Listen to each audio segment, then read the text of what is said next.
Bienvenido, bienvenida a Lecciones de Vida.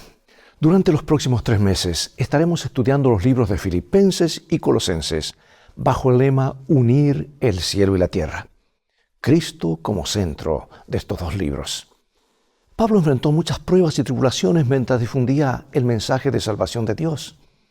Aparte de Jesús, pocos han soportado tanto sufrimiento como Pablo por causa del Evangelio. Su lista de dificultades merece nuestra cuidadosa consideración y reflexión. Y estas dificultades incluyen, pero no se limitan a tribulación, angustia, persecución, hambre, sed, desnudez, espada, azotes, falta de hogar, insultos, abundancia de calumnias, perplejidades, privaciones, tumultos, dolores de parto, insomnio, ayunos, castigo, dolor, la pobreza, la humillación, lapidaciones, naufragios, y qué decir de los viajes frecuentes y situaciones que amenazaron su vida de diversas formas, ya sea por ríos, como dice él, por ladrones, tanto entre su propio pueblo como los de los gentiles, o en la ciudad, o en el desierto, en el mar, etc. La lista es larga. Así que los sufrimientos de Pablo también provienen de su trato con enfermedades y debilidades, junto con el desafío de cuidar de las iglesias. Obviamente, sus encarcelamientos tampoco pueden ignorarse. La vida de Pablo no fue nada fácil. Hay que respirar hondo para recitar la lista anterior sin pausa, ¿verdad? De hecho, esta carta a los filipenses y a los colosenses fueron escritas desde uno de los lugares más horripilantes del planeta, desde una cárcel oscura, bajo tierra, húmeda, maloliente en Roma, con apenas una abertura en el techo, la cárcel mamertina. Y con frecuencia, muchos nos sentimos desanimados por cosas mucho menos importantes. Sin embargo, si la lista de sufrimientos de Pablo es impresionante, su confianza inquebrantable es aún más asombrosa. Dice, sin embargo, en todas estas cosas somos más que vencedores por medio de aquel que nos amó. Así que, amados, la lección de hoy se centra en 2 temas principales. Número 1, los sufrimientos de Pablo por causa del Evangelio, en particular sus encarcelamientos. Y número 2, las estrategias de Pablo para predicar el Evangelio con la mayor eficacia posible, incluso en circunstancias difíciles. Así que te invito a buscar en tu Biblia en Filipenses capítulo 4, versículo 4, y en un momento profundizaremos en el tema perseguidos, pero no olvidados.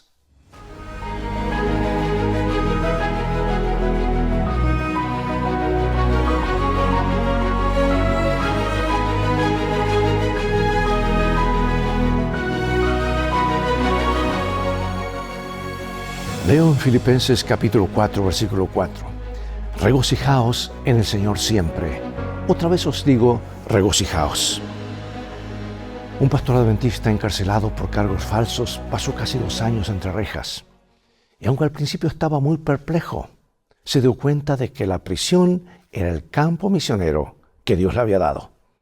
Y cuando sus compañeros se enteraron que era pastor, le pidieron que predicara. Lo hizo y también compartió literatura. Incluso bautizó a varios reclusos y dirigió los servicios de Santa Cena. Él comentaba lo siguiente, dice, a veces era difícil ejercer el ministerio en la cárcel, pero también había alegría, sobre todo cuando veías que las oraciones eran escuchadas y vidas cambiadas. Pablo escribió Filipenses y Colosenses desde la cárcel.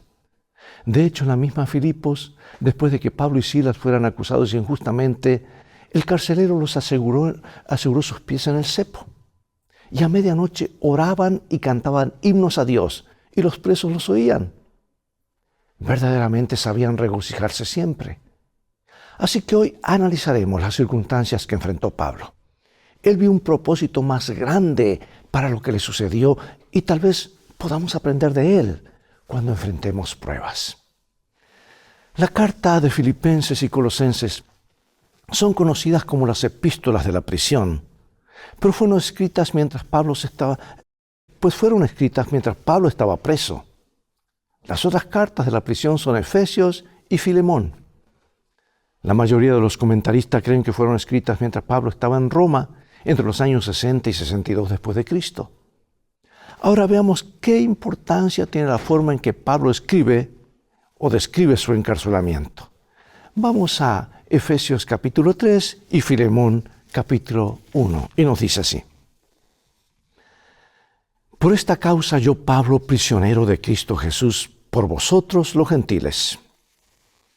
Pablo, prisionero de Jesucristo, y el hermano Timoteo, al amado Filemón, colaborador nuestro. Pablo había entregado su vida al servicio de Jesucristo. Si ese servicio incluía ser prisionero, estaba preparado para ello. Y el apóstol se describe a sí mismo como embajador en cadenas. Había estado en viajes misioneros, levantando iglesias y entrenando obreros para el Señor.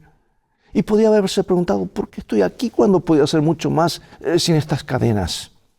Pero Pablo también fue encarcelado más tarde cuando escribió 2 Timoteo. Así que al menos 5 libros del Nuevo Testamento fueron escritos mientras estaba en prisión. Y no es el lugar más cómodo. Ahora imagínate, sin computadoras, sin papel, sin tinta, eran pergaminos, eran, mejor dicho, sin plumas como hoy tenemos, y eran plumas reales, mojadas en esa tinta. Fue difícil. Y en ninguna de las epístolas de la prisión Pablo menciona exactamente dónde estuvo encarcelado. Por eso algunos han sugerido que era Éfeso o Cesarea. Pero no hay evidencias bíblicas de que Pablo haya estado privado de libertad en Éfeso. Cesarea parecería más probable, excepto por el hecho de que no hay registro de ninguna amenaza evidente a la vida de Pablo en ese punto de su ministerio. Sin embargo, esa amenaza ya existía cuando escribió Filipenses. Y estas epístolas o cartas contienen algunas pistas acerca del lugar donde Pablo se encontraba en el momento de su encarcelamiento. En primer lugar, dice que había un pretorio. Y esto puede referirse a la residencia oficial de un gobernador provincial, como la de Jerusalén, donde Jesús fue examinado por Pilato, o como la de Cesarea, donde Pablo fue encarcelado. Pero Pablo utiliza claramente este término no como un lugar como una referencia a un lugar, sino en relación con ciertas personas. Dice que toda la guardia romana se familiarizó con el Evangelio. Escucha, esta guardia estaba integrada por unos 9,000 soldados seleccionados que protegían al emperador y custodiaban a los prisioneros. Y Pablo también envía saludos de los creyentes de la casa del César. O sea que esto indica que Pablo estaba prisionero en Roma y en contacto con los que servían a la casa imperial. Y ahora la pregunta: ¿cómo podemos aprender a extraer lo mejor de cualquier situación difícil en la que nos encontramos? ¿Por qué no siempre es fácil hacerlo? Pablo menciona varios encarcelamientos durante su permanencia en Macedonia. El primer caso registrado ocurrió en Filipos. Más tarde fue encarcelado brevemente en Jerusalén antes de ser trasladado a la prisión de Cesarea. Y en otro texto, Pablo dice que estaba en prisión. Aunque estaba bajo arresto domiciliario en Roma, era allí acompañado por un soldado romano de élite. Ignacio de Antioquía, un cristiano de principios del siglo II que estuvo en una condición semejante, describió a los soldados como bestias salvajes, que cuanto más amablemente se los trata, peor se comportan. Ahora notemos qué recursos espirituales, de qué recursos disponía Pablo para afrontar estas dificultades. Vamos al segundo libro de Corintios, capítulo 4 y el capítulo 6, y nos dice: estamos atribulados en todo, mas no angustiados; en apuros, mas no desesperados; perseguidos, mas no desamparados; derribados, pero no destruidos; llevando en el cuerpo siempre por todas partes la muerte de Jesús, para que también la vida de Jesús se manifieste en nuestros cuerpos. Porque nosotros que vivimos siempre estamos entregados a muerte por causa de Jesús, para que también la vida de Jesús se manifieste en nuestra carne mortal. De manera que la muerte actúa en nosotros y en vosotros la vida.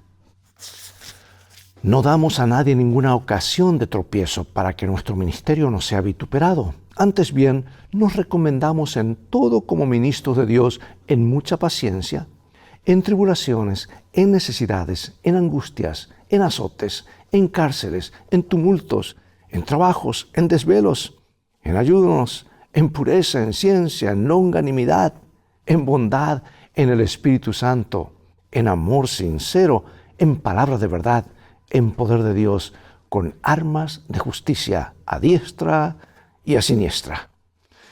Bueno, a menudo podemos caer en la tentación de mirar nuestras circunstancias, nuestras debilidades, nuestros fracasos pasados y desanimarnos. ¿A cuánto no nos pasa esto, verdad? Y en momentos como estos necesitamos recordar los numerosos recursos que Dios ha provisto para nuestro éxito en la lucha contra el mal. Y uno de los más importantes es la Biblia misma, la palabra de verdad, porque en ella podemos aprender de los errores de otros y cómo estas personas obtuvieron la victoria.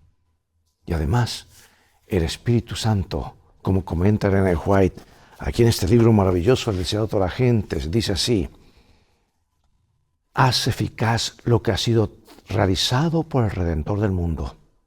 Por medio del Espíritu es purificado el corazón. El creyente llega a ser participante de la naturaleza divina a través del Espíritu. Cristo ha dado su Espíritu como poder divino para vencer todas las tendencias hacia el mal heredadas y cultivadas y para imprimir su propio carácter en su iglesia. ¡Qué hermosa promesa! Podemos vencer todas nuestras tendencias heredadas y cultivadas. Bueno, durante el segundo viaje misionero de Pablo, poco después de la incorporación de Timoteo al equipo, el Espíritu Santo les impidió continuar con su labor en Asia Menor. Entonces, durante una visión nocturna, Pablo vio a un hombre que le suplicaba: pasa a Macedonia y ayúdanos. Así que inmediatamente se dirigieron al puerto marítimo más cercano para partir desde allí a Macedonia. Y navegaron a Troas, a través del mar Egeo, hasta Neápolis, en el continente europeo. Pero en lugar de predicar allí, Pablo, Silas, Timoteo y Lucas, quienes se unieron a ellos en Troas, se dirigieron a Filipos. Y en su actividad evangelizadora, Pablo siempre pensó estratégicamente, porque Filipos era la principal ciudad de la provincia de Macedonia. De hecho, era una de las más honradas del Imperio Romano, pues se le había concedido el estatus de Italicum, o sea, derecho italiano, el título más honroso que se podía otorgar a una ciudad. Sus ciudadanos gozaban de los mismos privilegios que los de una ciudad situada en Italia, incluida la extensión del impuesto sobre bienes inmuebles y el impuesto sobre la renta de capitación que pagaban los ciudadanos romanos poseedores de cierto capital. Además, cualquiera que naciera en esa ciudad se convertía automáticamente en ciudadano romano. También era una parada importante en la vía Ignacia, la principal ruta terrestre que conectaba Roma con Oriente. Y el establecimiento de una importante presencia cristiana allí permitió que la iglesia de Filipos llevara el evangelio a muchas otras ciudades cercanas como Anfípolis, Apolonia, Tesalónica y Berea. Curiosamente, la lengua oficial de Filipos del siglo I era el latín, como lo demuestra el predominio de inscripciones en dicha lengua. En Filipenses 4:15, Pablo incluso se dirige a ellos con una palabra que suena latina, Philippesoi, al parecer en reconocimiento de su especial condición romana. Sin embargo, el griego era la lengua del mercado y de los pueblos y ciudades de los alrededores, así como el medio de la difusión del Evangelio. Lucas describe cómo Pablo y su equipo se reunieron para orar junto al río. Allí estaba Lidia y su familia que se convirtieron. Y como mujer de negocios, porque vendía púrpura, había sido uno de los principales apoyos financieros en Filipo para el ministerio de Pablo. El tiempo que pasa Pablo y Silas, que pasaron allí por la cárcel, condujo a la conversión de otra familia, la familia entera, la familia del carcelero. Y el Espíritu Santo sabía que Filipo sería el puesto de avanzada para la expansión del Evangelio a través de Europa, aunque habría mucha persecución. Pero, por muy mala que sea, la persecución a veces, en determinadas circunstancias, puede permitir que el Evangelio llegue a personas que de otro modo no podrían ser alcanzadas. Ahora, no tenemos constancia de que Pablo visitara alguna vez Colosas, lo que nuevamente nos dice algo acerca de la eficacia de su estrategia evangelizadora. Fue Epafras, residente de Colosas, quien llevó el Evangelio a esa ciudad. Ahora, ¿cómo ocurrió su conversión? Lo más probable es que haya ocurrido cuando Pablo estuvo a mediados de la década del 50 en la cercana Éfeso, y todos los que habitaban en Asia pudieron oír la palabra del Señor. Allí Epafras posiblemente aceptó el mensaje. Ahora, nota que el libro Apocalipsis da testimonio de la gran difusión del Evangelio en esa zona. La explicación más plausible de este éxito, incluida su propagación en Colosas, es que fue el resultado de la labor de los conversos de Pablo, quienes escucharon por primera vez el mensaje en Éfeso, la ciudad más importante de Asia Menor y uno de los principales puertos. Epafras había escuchado la predicación de Pablo en Éfeso y, convertido en uno de sus colaboradores, llevó el Evangelio a su ciudad natal de Colosas. La ciudad estaba a unos 15 kilómetros al sureste de la Odisea. Está siendo excavada actualmente, ¿sabes? Por lo que sabemos menos de ella que de otras ciudades más importantes de la región. Sí sabemos que tenía una población judía numéricamente considerable de hasta unos 10,000 de ellos viviendo en esta zona de Frigia. Así lo dice el registro. Las monedas acuñadas en Colosas indican que sus habitantes adoraban, como en muchas ciudades romanas, a una variedad de dioses. Las prácticas paganas y las poderosas influencias culturales planteaban a los cristianos enormes desafíos, no solo para evangelizar la ciudad, sino también para mantenerse fieles a la fe pura del Evangelio. Otro cristiano prominente en Colosas fue Filemón, que pudo haberse convertido más o menos al mismo tiempo que Epafras. ¿Y qué curso de acción recomendó Pablo a Filemón respecto de Onésimo? Onésimo era el esclavo, ¿verdad? Y allí encontramos en Filemón 1:15 y 16 lo siguiente.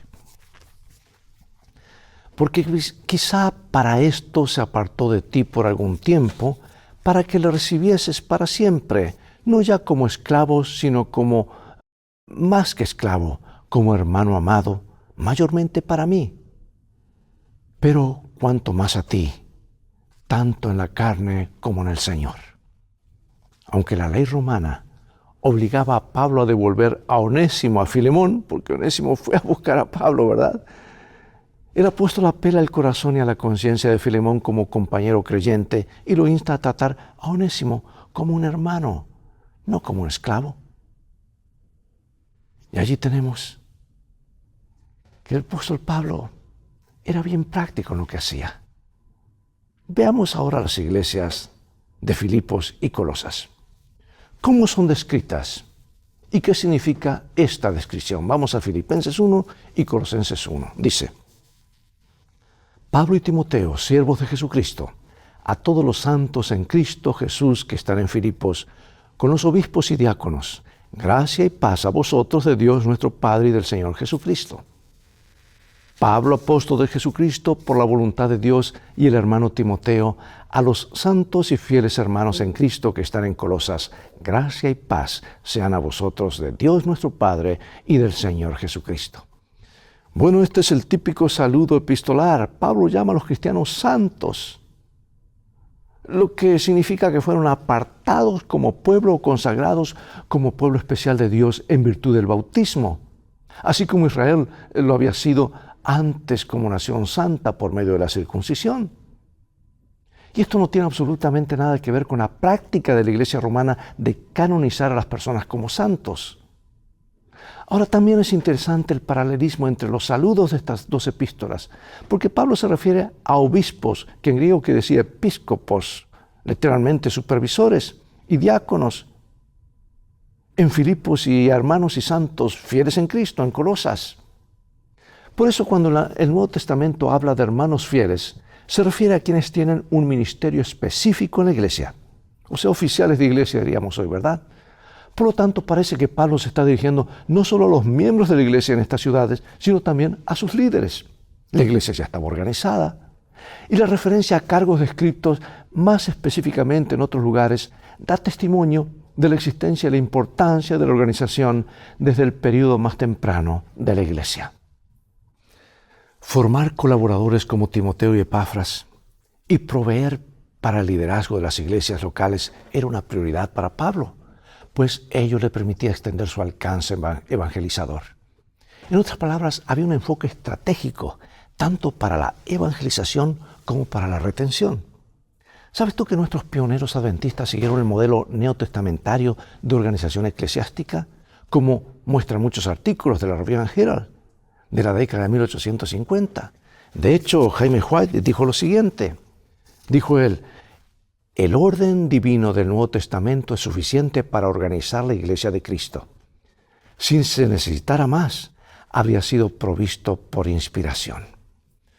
Y mucho antes de que Pablo escribiera a estas iglesias, los apóstoles ya habían comenzado a establecer oficiales en las iglesias de Jerusalén, lo cual debería servir de modelo para las iglesias que se establecieran en muchos otros puntos donde los mensajeros de la verdad trabajasen para ganar personas o conversos al Evangelio. Los Hechos de los Apóstoles. Sabemos que ese libro nos habla de los comienzos de la iglesia y es bien sabido que Pablo utilizó a veces ayudantes literarios en la composición de sus epístolas. Pedía gente que les ayude a escribir. Tal vez tenía problemas de vista, no sé, o era difícil estar allí con cadenas escribiendo.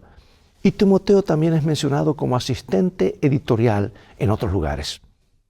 O sea que el hecho de que Pablo siga usando tácitamente el pronombre de primera persona singular yo en lugar de nosotros, demuestra que su autoridad apostólica respaldaba estas epístolas, que él estaba allí presente o estaba en el momento que fueron escritas por sus ayudantes o él mismo las escribió. Bueno, la siguiente cita es esclarecedora. Dice así: Dios los ha escogido para salvación mediante la santificación del Espíritu y la creencia en la verdad. Estén pues firmes. Si sirven fielmente a Dios, encontrarán prejuicios y oposición, pero no se irriten cuando sufran injustamente. No tomen represalias. Mantengan firmes la integridad en Jesucristo. Pongan el rostro como un pedernal hacia el cielo. Dejen que otros hablen sus propias palabras y sigan su propio curso de acción. A ustedes les corresponde seguir adelante en la mansedumbre y la humildad de Cristo. Hagan su trabajo con firme propósito, con pureza de corazón, con todo su poder y fuerza, apoyándose en el brazo de Dios. Tal vez nunca conozcan la verdadera y excelsa naturaleza de su trabajo. El valor que ustedes tienen solo pueden medirlo por la vida dada para salvarlos. Para cada alma que está creciendo en Cristo, habrá tiempos de lucha y seria y prolongada, porque los poderes de las tinieblas están decididos a oponerse al camino del avance. Pero cuando buscamos la gracia en la cruz de Cristo, no podemos fracasar. La promesa del Redentor es: nunca te dejaré ni te desampararé. Yo estoy contigo todos los días, hasta el fin del mundo. Amados, hermosa cita, maravillosa. Pablo fue encarcelado varias veces, siempre injustamente. Pero se pregunto, ¿cómo puedes responder tú cuando te tratan injustamente, ya sea en la iglesia o fuera de la iglesia? A veces nos duele más cuando ocurre dentro de la iglesia, ¿verdad? ¿Qué promesas bíblicas puede sugerir para hacer frente a esos momentos? Acerca de la persecución de los cristianos, Tertuliano, un líder de la iglesia primitiva, dijo: nos hacemos más numerosos cada vez que nos cosechan. La sangre de los cristianos es semilla. Predicar el Evangelio puede ser un desafío para muchos cristianos, especialmente cuando las normas sociales entran en conflicto con la palabra de Dios. A lo largo de los siglos, innumerables personas han enfrentado el sufrimiento, incluso la muerte, en el cumplimiento de su labor misionera. Y esta realidad fue cierta en los inicios de la misión cristiana y no será diferente al concluirla. Al continuar en la labor misionera y soportar los sufrimientos que conlleva, solo hay una fuerza que puede sostenernos y es el amor de Cristo. Amados, la mayoría de los cristianos reconocemos los riesgos que implica seguir a Cristo, pero también debemos comprender la importancia fundamental de cumplir la comisión. Por tanto, id y hacer discípulos a todas las naciones. Me ha tocado estar en lugares muy difíciles, sumamente difíciles. Pero, amados, la tarea, aunque es ardua, podemos confiar en la guía de Dios en cada paso del camino. Aunque pueda poner en peligro la vida de diferentes maneras, la tarea tiene su recompensa. uno siente el gozo de servir al Señor y casi puede sentir así literalmente la presencia de los ángeles rodeándolo. Jesús dice, sé fiel hasta la muerte y yo te daré la corona de la vida. Literalmente quiere decir la corona que es vida, o sea, la vida eterna. Y en su obra misionera, Pablo empleó diferentes estrategias para asegurar su eficacia. Número 1, seleccionó ciudades importantes como puestos de apoyo, desde donde pudiera difundir el mensaje del Evangelio con mayor facilidad. Número 2, él invirtió tiempo en capacitar a otros. Y número 3, priorizó alcanzar primero a sus seres queridos, a los de su familia judíos, ¿verdad? Y número 4, se mantuvo en contacto constante con aquellos a quienes ministraba. Debemos integrar todas estas estrategias en nuestra labor misionera. Y Pablo sabía que, si bien las estrategias son importantes, nunca pueden reemplazar la función del Espíritu Santo. Nunca debemos olvidar este punto vital. Dios nos ayude a ser testigos de Jesús en las buenas y en las malas. A medida que se acerca el tiempo final, las cosas irán poniéndose más y más difíciles. Pero Dios está con nosotros. Dios está con su pueblo. Oremos. Padre Celestial, gracias por esta lección, que es la introducción de estos viajes misioneros de Pablo, y vamos a estudiar estos libros de Filipenses y Colosenses. Queremos sacar lecciones prácticas para nuestras vidas. Y la que sacamos hoy es, Señor, ayúdanos a serte fieles, aún frente a la persecución. Sabemos cómo han de terminar las cosas, que nada ni nadie nos desanime. En el nombre de Jesús oramos. Amén. Bien, es todo el tiempo que tenemos por hoy. Llegó el momento de despedirnos. Será hasta el próximo programa de la serie Lecciones de Vida. Invita a otros a sintonizar este canal y transfórmate tú mismo en un canal de bendiciones. Dios te bendiga y recuerda, tú vales mucho para Jesús. Él te ama más de lo que puedes imaginar. Y en el viaje de la vida las cosas han de terminar bien si haces de la Biblia tu GPS y a Jesús como tu guía. Maranatá.